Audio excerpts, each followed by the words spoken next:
Welcome student. Hope you all are fine, happy and healthy. तो चलो आज हम एक नया टॉपिक पढ़ेंगे. नाम है फीमेल रिप्रोडक्टिव सिस्टम. तो हम लोग जो हैं आज इसी टॉपिक के ऊपर स्टडीज करेंगे. चलो लाइन लाइन पढ़ना है, एक एक लाइन पढ़ना है. So hope you all brought out your book, copy and pen, pencil and all along with you, because along with the teaching I'll give the question that is needed to be learned and also to write in your fair copy. So bring out it. I am giving you 5-second time.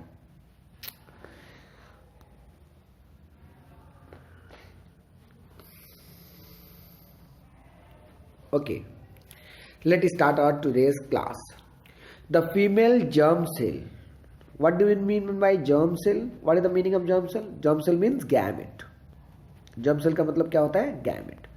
तो the female gamete, what is the name of the female gamete? Egg are made in ovaries. तो पहला question यही बनता है, where does female gamete produce? Where does female gamete produce? Note कर लो इस question को.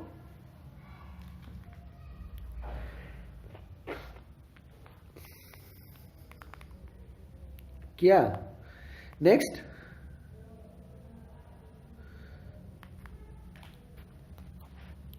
दे are also responsible for production of सब हार्मोन. तो अब ओवरी का काम एग प्रोड्यूस करना तो है ही, साथ में ये कुछ हार्मोन भी प्रोडक्शन करते हैं. सो अब क्वेश्चन नोट करो. State the function of ovary. State the function of ovary. और आंसर तो समझ में आ ही गया होगा. The ovary produce egg as well as it produce some important hormones in the female. ठीक है. Look at the figure and identify the various organ in the female reproductive system. अब फिगर को देखने के लिए बोल रहा है, चलो देखते हैं फिगर, समझाते हैं एक एक पॉइंट्स आप लोगों को फिगर का. ये फिगर आप लोगों को बनाना भी है. This is very important to draw, because देखो मैं ड्रॉ कर रहा हूं. It's very easy to draw. देखो कैसे ड्रॉ कर रहा हूं मैं. सॉरी.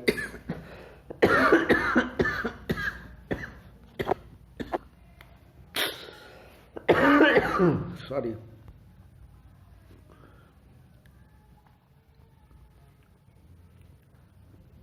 थोड़ा ज़्यादा ये बीच में गैप हो गया, इतना गैप नहीं होना चाहिए. ठीक है. तो इस तरह का सॉरी ऑर्गन होता है. यहां पे है ओवरी. ये है ओवरी, ये है फेलोपियन ट्यूब. अब मैं ड्राइंग में दिखा देता हूं. आप लोगों ने देख लिया ड्राइंग कैसे बनाना है. ऐसे आप लोग भी बनाइएगा. ठीक है. जैसे मैंने बनाया वैसे ही. सिंपल है ड्राइंग, आप लोग खुद से भी बना सकते हो. ये 30 सेकंड लगता है बनाने में, 30 सेकंड से ज़्यादा नहीं लगेगा. ठीक है. तो ट्राई करना है उसको. देखो ये रहा ओवरी, ये वाला. तो यहाँ देखो कितना ओवरी है. यहाँ 2 ओवरी है, यानी 1 पेयर ऑफ ओवरी आपको देखने को मिलता है. ओवरी के साथ ये आपको क्या अटैच दिखाई दे रहा है? ये छोटा सा जो पाइप है, इस पाइप को हम लोग बोलते हैं ओविडक्ट, और इसका और एक नाम है फेलोपियन ट्यूब. ओविडक्ट भी बोलते हैं और फेलोपियन ट्यूब भी बोलते हैं. ओविडक्ट मतलब ओवम को ले जाने वाला. ओवम मतलब एग. एग को कैरी करने वाला डक्ट माने पाइप. ठीक है. ओविडक्ट कॉमन नेम है और बायोलॉजिकल नेम है इसका फेलोपियन ट्यूब. क्या नाम है? Fallopian tube. इसका फंक्शन क्या है? इसी जगह पर एग जो है वो स्पर्म के साथ फर्टिलाइज करता है. The site of fertilization. Fallopian tube में ही फर्टिलाइजेशन होता है. ठीक है. ये याद रखने वाली बात है. ये क्वेश्चन कई बार आया हुआ है. ओवरी का काम क्या बताया मैंने? It not only produce the ovum. Ovum produce करने के साथ साथ it also help in the production of different kinds of hormone. Hormone भी ये प्रोड्यूस करता है इन द फीमेल. ठीक है.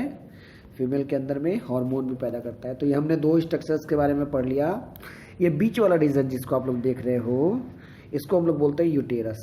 और सिंपल भाषा में इसको यदि कॉमन लैंग्वेज में या बिहारी लैंग्वेज में इसकी बारे में बात करें तो इसको बोलते हैं हम लोग बच्चेदानी। यानी कि इसी जगह पर बच्चा जो है वो डेवलप होता है। इसको हम लोग मदर का उम्ब भी बोलेंगे। यदि सिंपल भाषा में बात करें इंग्लिश लैंग्वेज में तो इसको हम लोग उम्ब बोलेंगे। उम्ब मतलब कोंख, पेट, जिसमें बच्चा जो है बड़ा होगा। तो ये एक रीज़न है जिसमें बच्चा बड़ा हो रहा है। ठीक है, यूटेरस बहुत इंपॉर्टेंट है। अब इस सब के बारे में जिक्र करेंगे एक एक करके। इसके बाद है ये सर्विक्स। सर्विक्स क्या है? सर्विक्स एक छोटा सा ओपनिंग है जो मैंने ड्राइंग किया था और बोला था कि ये काफ़ी चौड़ा हो गया है। ये ओपनिंग दिखाई दे रहा है, छोटा सा ओपनिंग। यहाँ तो पूरी तरह से बंद कर दिया, यहाँ पर बंद नहीं होना चाहिए। छोटा सा ओपनिंग, एकदम माइनर सा ओपनिंग, जिसके थ्रू स्पर्म्स अंदर की तरफ जाते हैं। ये स्पर्म अंदर जाएगा इसी के थ्रू, है ना। तो ये सर्विक्स भी ये दोनों यूटेरस के बीच का होल है, छोटा सा क्षेत्र है। ठीक है, और ये वेजाइना जो कॉपुलेशन के टाइम में यानी कि शारीरिक संबंध बनाने के टाइम में, फिजिकल कांटेक्ट के टाइम में मेल पेनिस रिसीव करता है। ठीक है, तो ये मैंने बताया।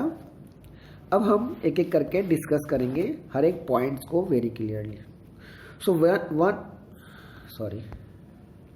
When a girl is born, जब एक लड़की पैदा होती है, एक बेटी पैदा होती है, the ovaries already contain thousands of immature egg. तो पैदा होते ही उसके ओवरीज में बहुत सारे इमेच्योर एग्स होते हैं जो मैच्योर नहीं होते हैं। ऑन रीचिंग पुबर्टी, जब वो लड़की 12 साल 13 साल के करीब होती है, जब उसका मेंस्ट्रुएशन स्टार्ट हो जाता है, मेंस्ट्रुएशन स्टार्ट हो जाता है, एट दैट टाइम क्या हो जाता है, ये जो इमेच्योर एग्स हैं ये मैच्योर होना शुरू कर देते हैं। Some of these start maturing, eggs mature होना शुरू कर देते हैं एक एक करके। अब देखो यहाँ पे मान लो ये फीमेल रिप्रोडक्टिव ऑर्गन है और ये मान लो लेफ्ट ओवरी है, ये राइट ओवरी है। ठीक है, सॉरी उल्टा लिख दिया मैंने। ये राइट ओवरी है और ये लेफ्ट ओवरी है। ठीक है, अब क्या होता है, मान लो इस महीने इधर वाले राइट ओवरी से एग निकल के आया है, तो अगले महीने लेफ्ट ओवरी से एग निकलेगा, फिर उसके अगले महीने राइट वाले से निकलेगा, फिर उसके अगले महीने लेफ्ट वाले से निकलेगा। यानी एक के बाद एक जो ओवरीज रिलीज होते हैं अल्टरनेट मंथ में होते हैं। अल्टरनेट मंथ मतलब एक महीना छोड़ छोड़ के। समझ में आ रहा है? One egg is produce every month by one of the ovaries. समझ में आया? अल्टरनेट मंथ यही लिखा हुआ है यहाँ पे। So one egg is produce every month by one of the ovaries. इधर से इस महीने निकला तो अगले महीने इधर से निकलेगा, फिर उसके अगले महीने इधर से निकलेगा, उसके अगले महीने ये इनएक्टिव रहेगा, है ना। मतलब जैसे मान लो ये जनवरी में निकला इधर से, तो फरवरी में ये इस साइड से निकलेगा, उस समय जनवरी में ये वाला इनएक्टिव रहेगा। ठीक है, फिर मार्च में इधर से निकलेगा तो अप्रैल में इधर से निकलेगा। समझ में आया ना? तो अल्टरनेट मंथ निकलते हैं, यही लिखा हुआ है। The egg is carried from ovary to the womb through a thin duct that is fallopian tube. यह फैलोपियन ट्यूब का फंक्शन है। State the function of fallopian tube लिख लो question. State the function of fallopian tube, note it down.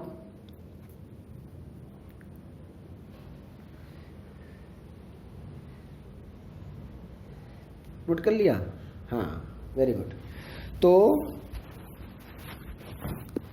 Fallopian tube का क्या function है? पहला कि it carry the egg from ovary to the womb. Egg को ओवरी से उम्ब की तरफ लेके आता है। उम्ब मतलब यूटेरस की तरफ लेके आता है। ये मान लो यूटेरस है तो इधर की तरफ लेके आएगा। But it is the site of fertilization. यहाँ पे फर्टिलाइजेशन भी होता है, यानी एग जो है वो फर्टिलाइजेशन होता है। समझ में आया? तो egg carried from ovary to womb through the thin oviduct और fallopian tube. The two ovaries unite with an elastic bag-like structure called uterus. क्या बोलते हैं उसको? तो दोनों फेलोपियन ट्यूब किससे अटैच होते हैं? यूटेरस से अटैच होते हैं. बीच में एक यूटेरस बैग लाइक स्ट्रक्चर है, उसी के बारे में बोल रहा है. The uterus open into vagina. Uterus कहाँ खुलता है? वेजाइना में खुलता है. और उसके पास जो छोटा सा ओपनिंग होता है उसको क्या बोलते हैं? सर्विक्स. तो यहां से एक नोट करेंगे questions. What is cervix? What is cervix? Note कर लेंगे क्वेश्चन. सर्विक्स क्या होता है? Next, sperm inter through the vaginal passage during intercourse, sexual intercourse. Sexual intercourse के दौरान, यानी जब मेल फीमेल फिजिकली एक दूसरे के संपर्क में आते हैं, उस दौरान स्पर्म कहाँ छोड़ दिया जाता है? वेजाइना में. देखो यहाँ फिगर में दिखाना पड़ेगा. देखो यहाँ जब सेक्सुअल इंटरकोर्स होता है उस टाइम में क्या होता है? बहुत सारे स्पर्म जो हैं वो इस वेजाइना में छोड़ देता है. कौन छोड़ देता है? मेल. उस दौरान क्या होता है? बहुत सारे स्पर्म जो हैं वो इस रास्ते से होते हुए, सर्विक्स से होते हुए किधर की तरफ जाने लगते हैं? ये स्पर्म्स मूव होने लगते हैं toward the fallopian tube. Fallopian tube में जाने लगते हैं. और यहाँ पर जो है ओवरी से जो है एग निकल के यहाँ आया हुआ रहता है. कहाँ आया हुआ रहता है? फेलोपियन ट्यूब में आया हुआ रहता है. यहाँ पे इस कॉर्नर पर, जहाँ पर ये बेंड हो रखा है ना, इस कॉर्नर पर. इस कॉर्नर को बोलते हैं एम्पुला रीजन. एम्पुला रीजन, ठीक है, ampulla reason of fallopian tube. वहाँ पर कौन आया रहता है? एग आया हुआ रहता है. एग और ओवम में क्या अंतर है? हम लोग जनरल भाषा में, जनरल लैंग्वेज में एग को एग बोल देते हैं, बट लैंग्वेज के हिसाब से ह्यूमन बीइंग के एग को एग नहीं बोलना चाहिए, इसे ओवम बोलना चाहिए. ठीक है. क्यों बोलना चाहिए ओवम? इसके बारे में जिक्र कर देते हैं. एग में क्या होता है? बाहर की तरफ आपको शेल मिलेगा. सॉरी, एग मतलब मुर्गी का अंडा. उसमें आपको क्या मिलेगा? शेल, बाहर का छिलका मिलेगा. लेकिन हमारे फीमेल के एग में ऐसा कोई शेल नहीं होता, इसलिए इसे हम लोग क्या कहते हैं? ओवम कहते हैं. अंतर याद रहेगा ना? तो फीमेल में क्या मिलेगा? एग मिलेगा कि ओवम? हाँ, ओवम. तो ओवम कहाँ आया हुआ रहता है? ओवम आया हुआ रहता है फेलोपियन ट्यूब के इस कॉर्नर में. और इधर से स्पर्म रिलीज कर दिया है. किसने रिलीज कर दिया? यहाँ स्पर्म मेल ने. यह स्पर्म कहाँ जा रहा है? यह स्पर्म दोनों साइड में जा रहा है. फेलोपियन ट्यूब के इधर भी जा रहा है और इधर भी जा रहा है. जैसे ही उसे एग मिलेगा वो क्या करेगा? एग को फर्टिलाइज कर देगा.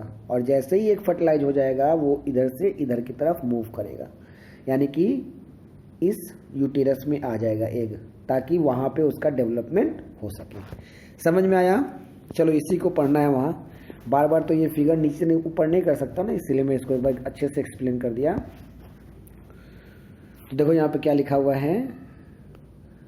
The sperm inter through the vaginal passage. Vagina के थ्रू अंदर जाता है ड्यूरिंग सेक्सुअल इंटरकोर्स. जब फिजिकल कांटेक्ट होता है, सेक्सुअल इंटरकोर्स होता है तब. ठीक है ना? दे ट्रेवल अपवर्ड, वो आगे की तरफ बढ़ते हैं.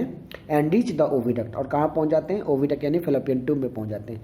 Where they may encounter with the egg, जहाँ पे उनके साथ वो एग के साथ इनकाउंटर यानी कि मिल सकते हैं और मिल नहीं भी सकते हैं. क्यों नहीं मिल सकते? एग का तो एक खास टाइम है ना, उसी टाइम पे वो पहुंचता है वहाँ. हमेशा एग वहाँ इंतजार नहीं करता. समझ में आया? अभी उसके बारे में भी डिस्कस करेंगे. कब आता है? जब मैं मेंस्ट्रुएशनल साइकिल पढ़ाऊंगा तब. तो एग सिर्फ 24 आवर के लिए ही वहाँ पहुँचता है. वो उसके बारे में डिस्कस करेंगे. पहले इसको पढ़ लेते हैं उसके बाद. ठीक है? तो इनकाउंटर विद द एग, वहाँ पे वो एग के साथ इनकाउंटर करता है, मतलब मिल सकता है. मे इसलिए लिखा हुआ है मे, सकता है. ठीक है? The fertilized egg start dividing, और वहाँ पर मान लो फर्टिलाइजेशन हो गया, यानी कि एग और स्पर्म आपस में मिल गए, तो क्या होगा, एक जो है वो जाइगोट बन जाएगा। क्या बन जाएगा? जाइगोट। और ये जाइगोट जो है फर्दर एम्ब्रायो में कन्वर्ट होने लगेगा। ये जाइगोट इमीडिएटली डिवाइड होना शुरू कर देगा, और डिवाइड हो करके ये फेलोपियन ट्यूब से किधर की तरफ आने लगेगा? हाँ, यूटेरस की तरफ आने लगेगा। समझ में आया? देखो लिखा हुआ है, समझ में आ जाएगा। The embryo is implanted, sorry, the fertilize egg start dividing, fertilize egg divide करना शुरू कर देता है and form a ball of cell, और बॉल ऑफ सेल बनाता है जिसको हम लोग क्या बोलते हैं? एम्ब्रायो। तो पहले फर्टिलाइज एग को हम क्या बोलते हैं? जाइगोट। डिफाइन जाइगोट, लिख लो ये क्वेश्चन। Define zygote. उसके बाद का क्वेश्चन क्या है? N embryo. एन एम्ब्रायो, ये भी क्वेश्चन नोट करो। फिर जैसे ही एम्ब्रायो बन गया, वो वहां से रोल होते हुए किधर की तरफ आ गया? कहाँ आ रहा है? The embryo implanted in the lining of uterus, uterus में आकर के क्या हो गया? इम्प्लांट हो गया। इम्प्लांटेड का मतलब अंदर घुस गया। देखो ये वाला, ये यूटेरस है। अब जरा यूटेरस को अच्छे से पढ़ लेते हैं। यूटेरस में, ये यूटेरस है, इस स्ट्रक्चर को यूटेरस बोलते हैं।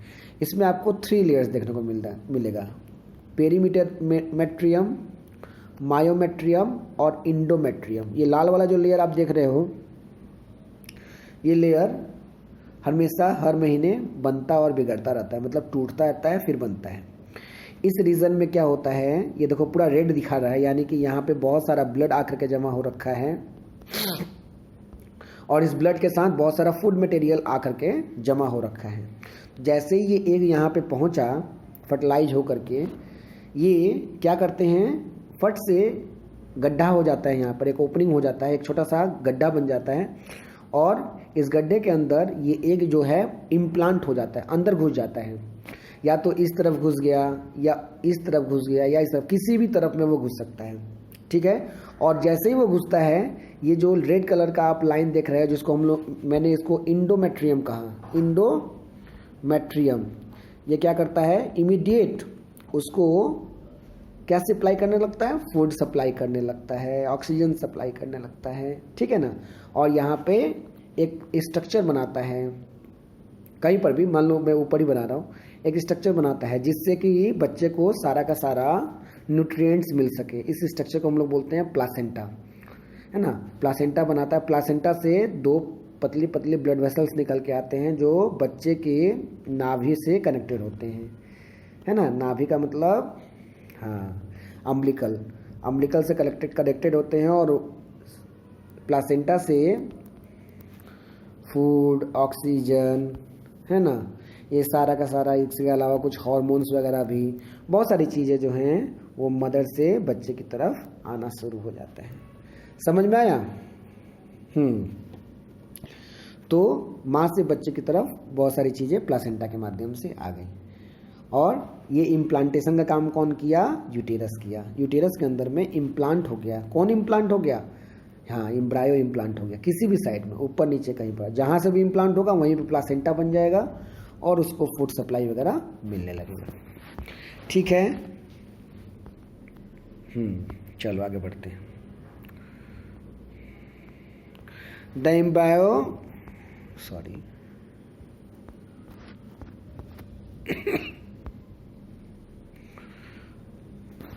the embryo is implanted the lining of the uterus, uterus के लाइनिंग में इम्प्लांट हो गया, where they continue to grow and develop organs to become fetus। अब एम्ब्रायो क्या बन गया?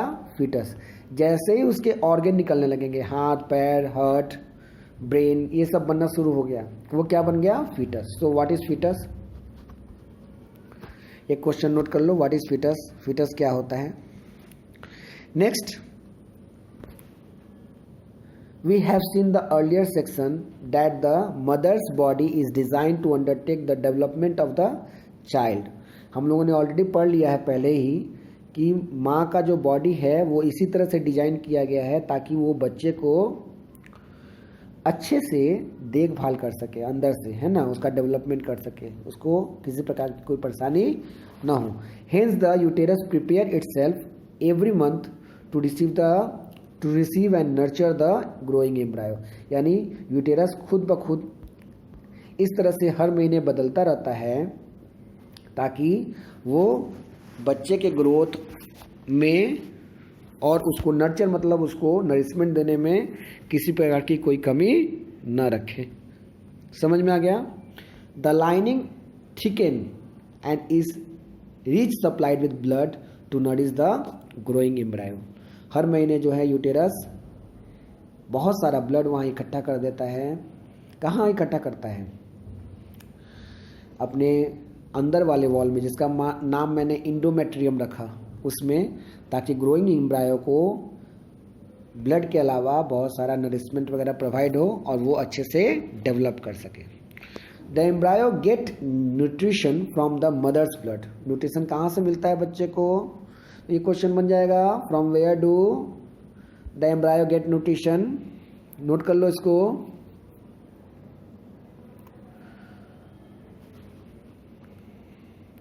नोट किया ना? चलो इसको आगे बढ़ते हैं।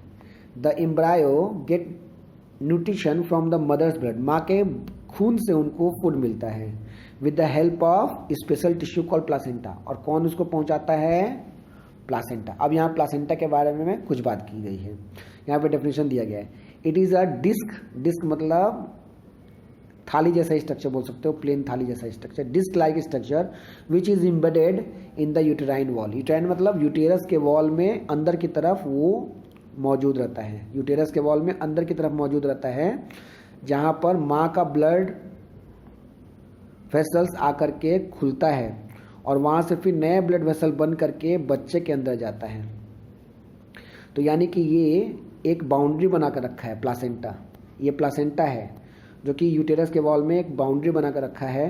माँ के ब्लड से जितना भी फूड वगैरह होता है, ऑक्सीजन वगैरह होता है, उसको ले करके फिल्टर करके उसको बच्चे के पास भेजता है। बहुत सारी चीज़ें जो माँ से बच्चे में नहीं आना चाहिए वो फिल्टर कर लेता है, उस चीज़ों को वो नहीं जाने देता है। बट कुछ चीज़ों को वो नहीं रोक पाता, जैसे अल्कोहल को वो नहीं रोक पाता, HIV वायरस को नहीं रोक पाता। तो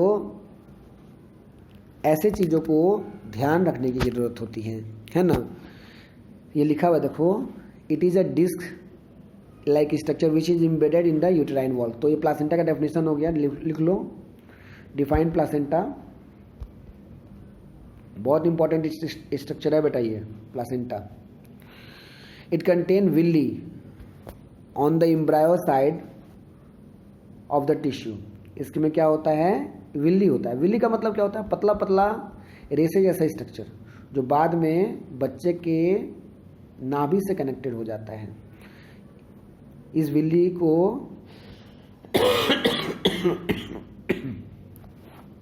ब्लड वेसल में कन्वर्ट हो जाता है, ठीक है। So it contain villi on the embryo side. Embryo side में इसके पास विल्ली है, ये विल्ली जैसा स्ट्रक्चर है, side of the tissue. On the mother side is a blood space. और बाहर से माँ के साइड से इसके पास क्या आता है? ब्लड स्पेस आता है, ब्लड वेसल्स आता है विच सराउंड द विल्ली, जो कि विल्ली को चारों तरफ से घेर के रखा है। This produce a large surface area for the, ये क्या होता है? जितना भी विल्ली है ये क्या बनाता है? सरफेस एरिया बढ़ा दिया है। इससे क्या होगा?